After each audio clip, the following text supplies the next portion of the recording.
More and more states are reopening in some form. 44 states are easing social distancing restrictions, even as coronavirus cases continue to rise in some parts of the country.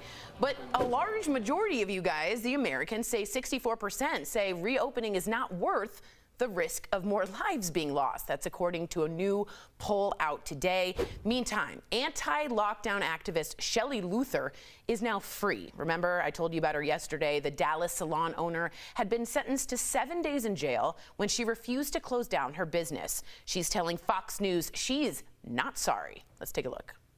How was jail? Well, I'm sure it wasn't pleasant, and I heard there's coronavirus in that jail. It's definitely not pleasant. I just couldn't. I couldn't bring myself to apologize. That was the last thing I was going to do, honestly. Okay, again, we want to be careful with this story. There's nuance here. Some people need to feed their kids. It's not all about my rights. They need food on the table. So I get this. Are we opening too early? DBL Nation, we always go to you. We want to know what you think. So head over to dblvote.com. Weigh in on this discussion. Lindsay, is the economy worth people's lives? I know I'm saying that and it seems weighted, but that's sort of the argument here. Am I right? How do you feel? Right, I think there's two sides to it. So like when you think about people's livelihood, that's why this woman was like, no, I need to feed my family and everybody in my salon does. So that's a valid point and a valid statement, which is why we can get into the conversations of whether we need more funding, more help, and a way to figure out how to help everybody in this country in more ways than one $1,200 check.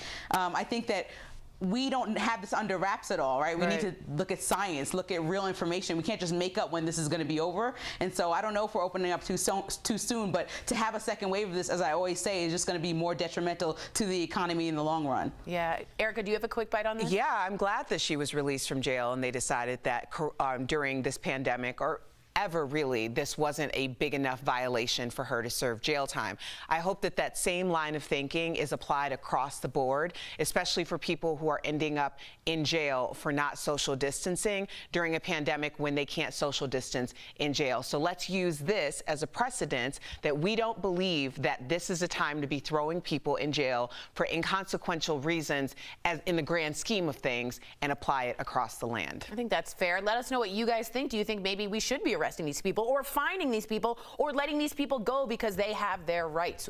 DBL, it's a lot of opinions and we want to hear from you. DBL, oh, and the viewer vote, I'm so sorry. We have, it said 76% say we are opening up too soon. So that is a 77, excuse me, a large percentage of you, while 23 say no. So percent of you. Let us know what you think in Facebook and YouTube. I'm going to read your comments